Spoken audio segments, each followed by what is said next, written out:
भूपेश बघेल की जो वर्किंग है वो कार्यप्रणाली उनकी ऐसी है कि बाप बड़ा ना भैया, सबसे बड़ा रुपया। देश में कभी बाप घोटाला देखा है आपने? बाप का नाम ही बदल गया। अच्छा, एक बड़ी रोचक बात बता रहे, कुछ बातें हमारे पास भी आई थी। क्या कोई व्यक्ति अपनी पत्नी की जुबान कटवा सकता है? ये एक नया रोचक पूछ लीजिए, बघेल साहब इस मामले में तो बोलते ही नहीं है ना। भूपेश इस बारे में बोलते, इतना पंगा हो रहा है, सब हो रहा है, लेकिन भूपेश बघेल कौन से सौम्या से दो जो बच्चे हैं, हाँ। वो एक तो वो बच्चे जो है प्रकट कहाँ से हुए? अरे वो तो बच्चे गायब है प्रदेश भर में। ये तो जांच करे पुलिस की, बच्चे कहाँ से आ गए? डीएनए टेस्ट करवाए भूपेश बघेल का। नमस्कार, राष्ट्रबोध में आपका स्वागत है। भूपेश बघेल के बेटे चेतन बघेल की रिहाई की सूचना मिली है, लेकिन फिलहाल अभी वो कोर्ट से तो जमानत पे बाहर आ रहे हैं, लेकिन कब आएंगे ये कुछ क्लियर नहीं है। मेरे साथ है वरिष्ठ पत्रकार सुनील नामदेव। इस शख्सियत को आप अच्छी तरह से जानते होंगे। आपका स्वागत है सुनील जी। हम समझने की कोशिश कर रहे हैं कि कई मुद्दों पर आप खुलकर बात करते रहे और आपके ऊपर जो आरोप लगवाए भूपेश बघेल के शासनकाल में जिस तरह से प्रताड़ित किया गया, उसका प्रतिकार भी आपने किया, और इस चेहरे को आप अच्छी तरह से जानते होंगे किस तरह से इन्होंने फिर बाद में कई चीजों को एक्सपोज किया। सुनील जी, आप मुझे बताएं कि आप इस घटना को कैसे देख रहे हैं और क्या कुछ नए अपडेट बता पाएंगे आप? खासतौर पे चैतन्य बघेल की जमानत की खबर आ रही है।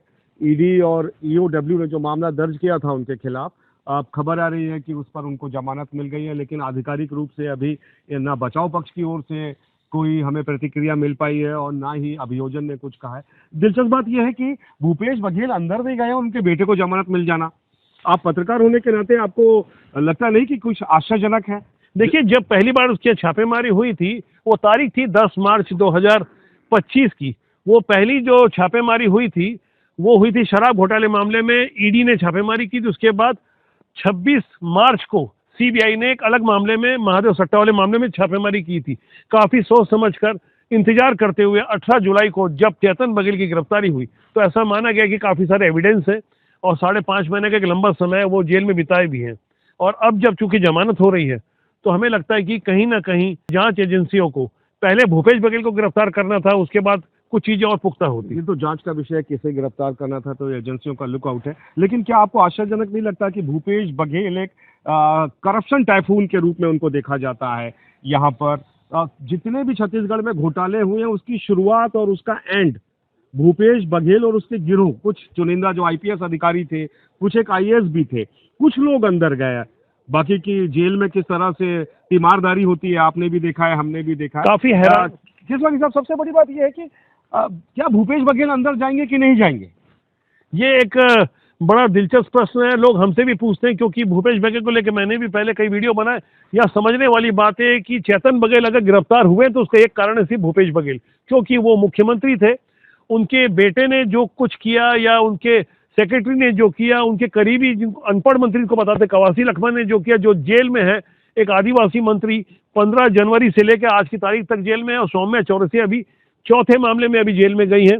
जब सारे लोग जेल चले गए और भूपेश बघेल कैसे बाहर हैं, ये कम रोचक बात नहीं है। हालांकि महादेव सट्टा वाले मामले में वो नामजद आरोपी हैं, एफआईआर में उनका नाम है, एक नहीं दो एफआईआर। पहले जो एफआईआर ईओडब्ल्यू ने की, उसके बाद सीबीआई ने की, और अब जब शराब घोटाले वाले मामले में सीधे तौर पर भूपेश बघेल के सारे करीबी, चाहे विजय भाटिया हो, पप्पू बंसल हो, सारे लोग एक एक बार गिरफ्तार हुए और सारे लोग कहीं ना कहीं अपना दंड भोग रहे हैं। लेकिन भूपेश बघेल को लगता है, मुझे ऐसा लगता है, कहीं ना कहीं राजनीतिक कारणों से भी गिरफ्तार नहीं किया जा रहा है। ये मेरी आशंका है। आपका क्या कहना है इस बारे में? देखिए, राजनीतिक कारण हो या जो भी हो, अपराध में तो लिप्त है, प्राथमिक रूप से संलिप्तता उनकी पाई गई है। आखिर चाहे जो आबकारी, जो शराब घोटाला है जो 3200 करोड़ से ज्यादा का चला गया है, इसमें सरकारी अधिकारियों की भूमिका आई थी। सरकारी अधिकारी किसके निर्देश पे काम कर रहे थे? राज्य सरकार के ना।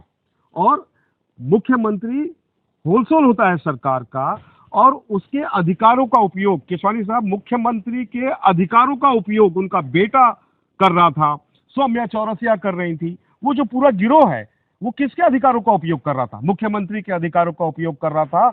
और इतने दागी मुख्यमंत्री को अभी तक गिरफ्तार नहीं करना, उसको प्रोसिक्यूट नहीं करना, उसके खिलाफ कड़ी कार्रवाई का ना होना, अभी जो भी जानकारी है उनको तो नोटिस तक जारी नहीं हुआ है अभी किसी मामले में। आपको ऐसा लगता है कि संदेह की नजरों से देखा? आपको ऐसा लगता है कि राजनीति में, मौजूदा दौर की राजनीति में, खासकर भूपेश बघेल के लिए मैं कह रहा हूँ, कुछ नैतिकता नाम की कोई चीज होती होगी? जब कुछ मामलों में तो वो साफ तौर पर ये न केवल संदेही बल्कि आरोपी नजर आ भी रहे हैं, उनके खिलाफ जो एविडेंस भी है। क्योंकि भूपेश बघेल का जब इकलौता बेटा जेल में गया और पप्पू बंसल जो उनके भाई के समकक्ष थे, वो कहते थे कि पप्पू बंसल मेरा छोटा भाई है। अब पप्पू बंसल ने गवाही दी है, पप्पू बंसल सरकारी गवाह जैसा बन गया है और सारी चीजें आ रही है। तो कैसे आप देख पा रहे हैं कि भूपेश बघेल अंदर क्या सोचते होंगे? जितना आपने भी एक लंबी पत्रकारिता। जांच का विषय है कि जांच एजेंसियां पिक एंड चूज के मामले में भी सुर्खियों में रही है। जहां उनको सुविधा लग रही थी वहां उठाया जा रहा था, लेकिन कई ऐसे भी लोग थे जिनके खिलाफ पुख्ता एविडेंस थे, वो अछूते रहे पूरे मामले से। और सबसे बड़ी बात, भूपेश बघेल की जो वर्किंग है, वो कार्यप्रणाली उनकी ऐसी है कि बाप बड़ा ना भैया, सबसे बड़ा रुपया। मैंने अभी तक कई घोटाले देखे, कई कवर भी किए हैं, आप भी कवर कर रहे हैं, लेकिन देश में कभी बाप घोटाला देखा है आपने? बाप का नाम ही बदल गया।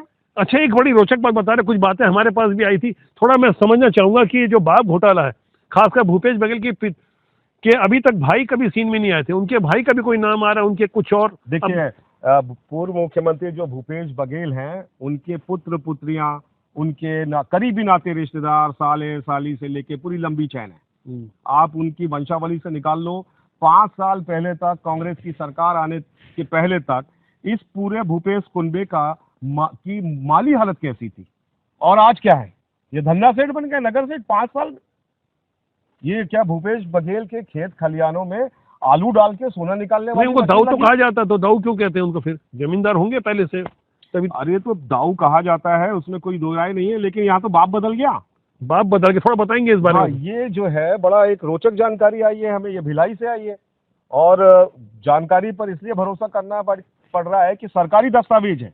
भूपेश बघेल का दावा है कि नंद कुमार बघेल, अब जो स्वर्गीय रहे, हमारे लिए आदरणीय है, स्वर्गीय नंद कुमार बघेल उनके पिता हैं। आप भी जानते हैं? और उनके सगे भाई का नाम जानते हैं आप? नहीं, अभी तक कभी कुछ चर्चा नहीं। हितेश बघेल नाम है। हितेश बघेल, अच्छा।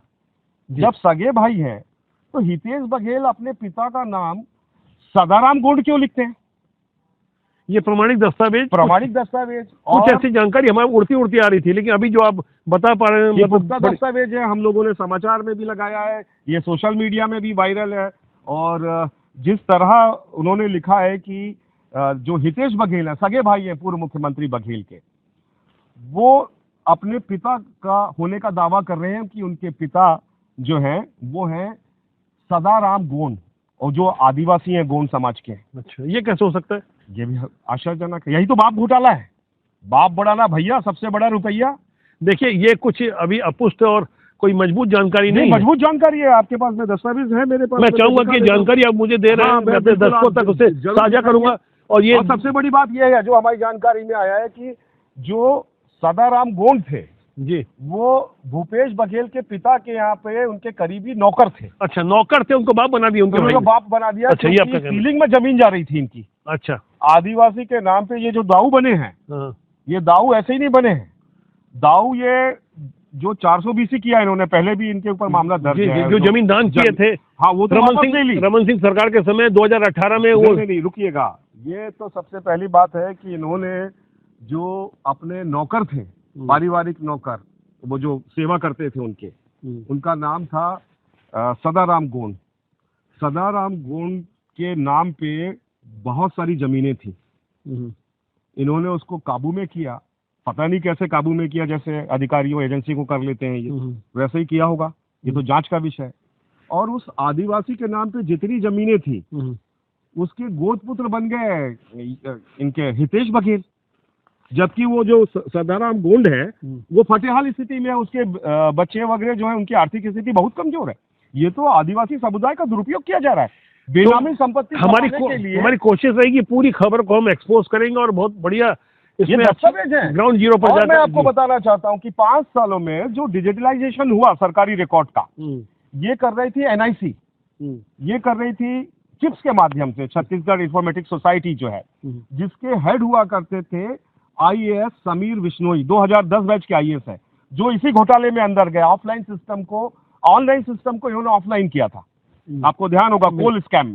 इसके कारण जेल गए। यही सर जो एजेंसी है चिप्स, ये डिजिटलाइजेशन करती है छत्तीसगढ़ शासन के तमाम जो महकमा है, सरकारी महकमा, उसका डिजिटल जो अपडेट्स हो रहे हैं, जो रिकॉर्ड्स रखे जा रहे हैं, वो यही एजेंसी करती है। अब इन्होंने क्या किया है कि जो भूपेश बघेल के पिता हैं, हम्म, उनपे सरनेम बदल दिए गए हैं। किस तरह से बदले हैं? जैसे सरकारी रिकॉर्ड में चैतन्य बघेल के पिता हुए कौन? भूपेश बघेल। जी। भूपेश बघेल के पिता कौन हुए? स्वर्गीय नंद कुमार बघेल। हाँ। अब आइए वंशवालवली में, इनके जो भाई हैं, हम्म, भूपेश बघेल भूपेश सगे भाई। सगे भाई, सगे भाई। उनका बाप कैसे बदल सकता है? वो हो गया सरकारी रिकॉर्ड में सदाराम गोंड, लेकिन क्या किया है? सदाराम लिख दिया है, और जाति बघेल। उसको बघेल, अपनी कुर्मी जाति दिखा तो ये बाप घोटाला हुआ है। ये बाप घोटाला है। गजब है, गजब है। राज्य सरकार को तो जांच करनी चाहिए। और एक बड़ी बात, भिलाई 3 में एक स्कूल, इनके जो पिता थे विट्ठल जी, हाँ। स्वर्गीय विट्ठल जी, हाँ। ये भूपेश जी के दादा थे, अच्छा। जिनके नाम से ये प्रोजेक्ट लेके आए हैं, विट्ठलपुरम। अच्छा, जहाँ से कुछ लोग घोटाले की शुरुआत होती है भूपेश बघेल राज में। जी जी। वो किसान पुत्र इनका कैसे करोड़ों का संपत्ति का वारिस जहाँ बन से गया वो रातों रात। रीवा के सुपारी किलर आए थे। हाँ, ये सब पूरा भूपेश गैंग है। बघेल जी का वो पूरा गैंगवार है। उनको वहाँ पे रखा गया था, रीवा से जो लोग आए थे। मजेदार चीज सुनिए जी, एक मिनट। स्वर्गीय विट्ठल जी ने जो है सरकारी स्कूल के लिए जमीन दान की, हाँ। लेकिन अब ये जमीन जो है अर्बनाइज हो गई, काफी शहरीकरण हुआ है भिलाई 3 का, तो ये कीमती जमीन हो गई, बेशकीमती हो गई। हाँ। तो इन्होंने क्या किया, अपने रसूख का प्रभाव का उपयोग करते हुए वो दान की हुई जमीन का बड़ा हिस्सा वापस ले लिया। ये कैसे हो सकता है? हो गया। और मुझे तो ये बताया गया कि इन्होंने अपने जो मृतक दादा हैं उसको बोला वो पागल थे। अब ये कितनी जानकारी है तो जांच के बाद ही आएगा। बाप बड़ा ना भैया, सबसे बड़ा रुपया में पूर्व मुख्यमंत्री ने अपने दादा को पागल घोषित करवा दिया है। आधिकारिक रूप से किया है कि नहीं किया ये नहीं पता, लेकिन जमीन जरूर ले ली। अगर उन्होंने ऐसा किया हो तो आजकल मैं देखता हूँ कि पर्दाफाश कीजिए आप लोग। मैं देखता हूँ भूपेश बघेल आजकल अमरूद के साथ अपनी फोटो अपने खेत में लगाते हैं, तो दादाजी को शायद श्रद्धांजलि देते होंगे कि वो अमरूद को देख के याद आता होगा कुछ कि जमीन उन्होंने। मैं और बड़ी चीज बता रहा हूँ, इनका बेटा किसान पुत्र है, आपने भी करीब से कवर किया बिल्कुल है। बिल्कुल बिल्कुल। लेकिन 5 साल में ये 1000 करोड़ का आसामी कौन सा हो गया? ये क्या डिस्लरी में दारू डाल के सोने की बिस्किट तो नहीं निकाल रहे थे बाप बेटे? गजब गजब गजब है। बहुत सारी ढेर सारी ऐसी जानकारी आई। तो अंदर है, अभी 6 महीने से अंदर है, और अभी जो निकल कैसे रहा है? आखिर क्या तथ्य है ये थोड़ा समझ में आएगा। नहीं, ये तो हमारे कानूनी सिस्टम की विसंगतियां हैं। हमारे सड़े हुए कानूनी सिस्टम में साफ तौर पर बड़ी जिम्मेदारी और दिलचस्प बात मैं आपको बताना चाहता हूँ, क्या कोई व्यक्ति अपनी पत्नी की जुबान कटवा सकता है? ये एक नया रोचक पूछ लीजिए, बघेल साहब इस मामले में तो बोलते ही नहीं है। श्रीमती मुक्तेश्वरी बघेल, उनकी जुबान काट दी गई है, वो भी भूपेश ने मुख्यमंत्री रहते कटवाया। अपनी पत्नी का इलाज करवाना था इन्हें, लेकिन चूंकि सौम्या और इनके बीच में टसल थी बोलते हैं। अच्छा। और ये जो बच्चे भी कहाँ से आ गए मेरे समझ में नहीं आ रहा है। ना भूपेश इस बारे में बोलते, इतना पंगा हो रहा है, सब हो रहा है, लेकिन भूपेश बघेल कौन से सौम्या से जो बच्चे हैं, वो एक तो वो बच्चे जो है प्रकट कहाँ से हुए, अवतरण कैसे हुआ, जुड़वा है, जांच के बाद पता पड़ेगा कि जुड़वा है कि नहीं है। नहीं, आपने कोई कंप्लेंट भी की थी सौम्या चौरसिया को लेकर के? अरे वो तो बच्चे गायब है प्रदेश भर में, ये तो जांच करे पुलिस की, बच्चे कहाँ से आ गए। भूपेश बघेल उनके संबंधों को लेकर डीएनए टेस्ट करवाए भूपेश बघेल का। बिल्कुल बिल्कुल। और उनकी सबसे बड़ी जांच होनी चाहिए। एक मुख्यमंत्री अपने पद में रहते अपनी पत्नी की जुबान कैसे कटवा देता है?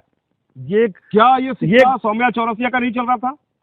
ये मतलब भौतिक, आखिर क्या संबंध है सौम्या चौरसिया? इनकी बहन है, बेटी है, क्या है बताना चाहिए। ये भौतिक स्वरूप में जवान कटवाई गई या चुप करवा दी? हॉस्पिटल में जवान कटवाई गई है उनको कैंसर बता के। अच्छा अच्छा अच्छा, ये बड़ी गंभीर बात आप बता रहे हैं। और जोखिम भरी जिंदगी थी बोलते हैं श्रीमती बघेल की उस समय, उनको तो मुख्यमंत्री आवास में आने तक में पाबंदी लगा दी गई थी। पूरी कहानी एक फिल्मी जैसी लगती है, ये पूरी स्क्रिप्ट जैसे। तो छत्तीसगढ़ी फिल्में बनना चाहिए। और ऐसा मतलब नटवर लाल मुख्यमंत्री मैंने नहीं देखा भाई। अपने को देश भर में घूमता हूँ मैं तो। अपने को करते हैं, अपने को माटी पुत्र बोलते तो अपनी अनुमति भी देनी चाहिए उनको। वैसे छत्तीसगढ़ी लोगों की एक एक चीज मैं आपके माध्यम से पूर्व मुख्यमंत्री बघेल से पूछना चाहता हूं, जो मैं आज बात कर रहा हूं उसके बारे में उनकी क्या राय है? क्या कोई दस्तावेज है? मैं दस्तावेज दे रहा हूं कि आपने अपनी पत्नी की जुबान कटवाई है।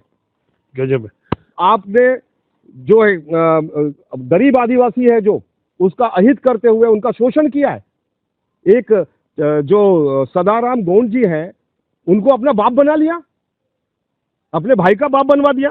ये कैसे हो सकता है? ये ऐसी कुछ चौंकाने वाली, हैरान करने वाली जानकारी हुई जमीन कैसे वापस ले सकते हैं? आपको तो जनता को एक प्रतीक के रूप में एक उदाहरण पेश करना चाहिए कि हम समाज सेवी हैं। हम ये तो लगातार देखिए, आप जो खुलासे कर रहे हैं वो काफी रोचक हैं, लेकिन हम एक एक मैं आपके माध्यम से और बोलता हूँ भूपेश बघेल जी, 10 मिनट मेरे से बैठ के आमने सामने शास्त्रार्थ कर लें, डिबेट कर लें। आपका 5 साल और हमारे पत्रकारिता के 5 साल और यहाँ की जनता की आवाज के 5 साल। आप 5 साल के भीतर आप देखिए दुबई तक ट्रेल मिल रही है इनकी, कहाँ से पैसा आ गया? गजब है। ऑफलाइन सिस्टम तो ऑन कर दिया देखिए, अधिकारियों ने, जो इन दिनों प्रॉपर्टी खरीदी है। मैं थोड़ा अपने दर्शकों को स्पष्ट कर दूं, सुनील नामदेव जी काफी सीनियर पत्रकार हैं। आज तक जैसे बड़े प्लेटफॉर्म में इन्होंने लंबे समय तक अपनी सेवाएं दी, मध्य प्रदेश और छत्तीसगढ़ के प्रभारी रहे। बेहद विषम हालातों में इन्हें डाला गया और भूपेश बघेल के शासन में जिस तरह से इन्हें टॉर्चर किया गया पूरी दुनिया ने देखा। उस पर मैं आगे एक अलग सी वीडियो बनाऊंगा। फिलहाल आज सुनील नामदेव जी जो खुलासे कर रहे हैं वो खास आपके लिए है। राष्ट्रबोध आपका अपना जनमंच है, क्योंकि हम लगातार इस मंच के माध्यम से कहते हैं कि अच्छे लोगों को राजनीति में आना चाहिए। राजनीति बुरी नहीं होती, देश और समाज की सेवा के लिए। अच्छे लोगों को तो पूर्व मुख्यमंत्री बघेल की घेराबंदी करना चाहिए कि इसको घर में बैठाओ, नहीं तो ये भ्रष्टाचार ही फैलाएगा प्रदेश। देखिए, आज के लिए इतना काफी है। मैं आगे कुछ और तथ्य रखूंगा।